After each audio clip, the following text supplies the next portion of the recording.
ओम गणेशाय नमः। आज हम गणेश पुराण की शुरुआत करेंगे। सबसे पहले गणेश पुराण का महत्व। किसी भी पूजा अर्चना या शुभ कार्य को संपन्न कराने से पूर्व गणेश जी की आराधना की जाती है। यह गणेश पुराण अति पूजनीय है। इसके पाठन से सब कार्य सफल हो जाते हैं। इस खंड में ऐसी कथाएं सूत जी ने सुनाई हैं जिससे हमेशा सब जगह मंगल ही होगा। सूत जी ने सबसे पहले कथा द्वारा बताया है कि किस प्रकार प्रजाओं की सृष्टि हुई और सर्वश्रेष्ठ देव भगवान गणेश का आविर्भाव किस प्रकार हुआ। आगे सूत जी ने शिव के अनेक रूपों का वर्णन किया है। वे कैसे सृष्टि के उत्पत्ति, संहार और पालन करते हैं। साथ ही ये भी बताया है कि विष्णु का एक वर्ष शिव के एक दिन के बराबर होता है। साथ ही सती की कथा है जिसका विवाह शिव जी से हुआ। दूसरा खंड परिचय खंड है जिसमें गणेश जन्म कथाओं का परिचय दिया गया है।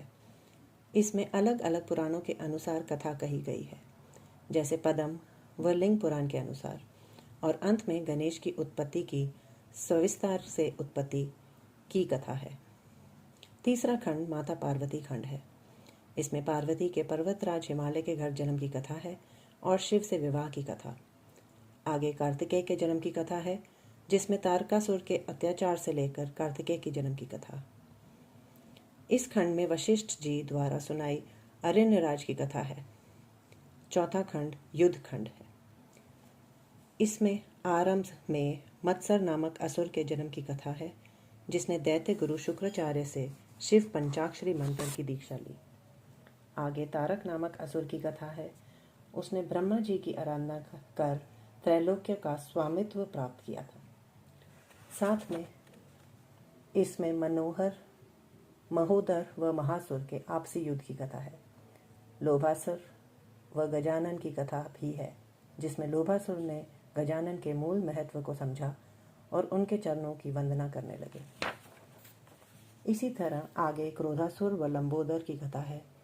आगे फिर कामासुर, विघ्नराज, धूम्रवर्ण की कथा कही गई है। पांचवा खंड महादेव पुण्य कथा खंड है। इसमें सूत जी ने ऋषियों को कहा, आप कृपा करके गणेश पार्वती के युगों का परिचय दीजिए।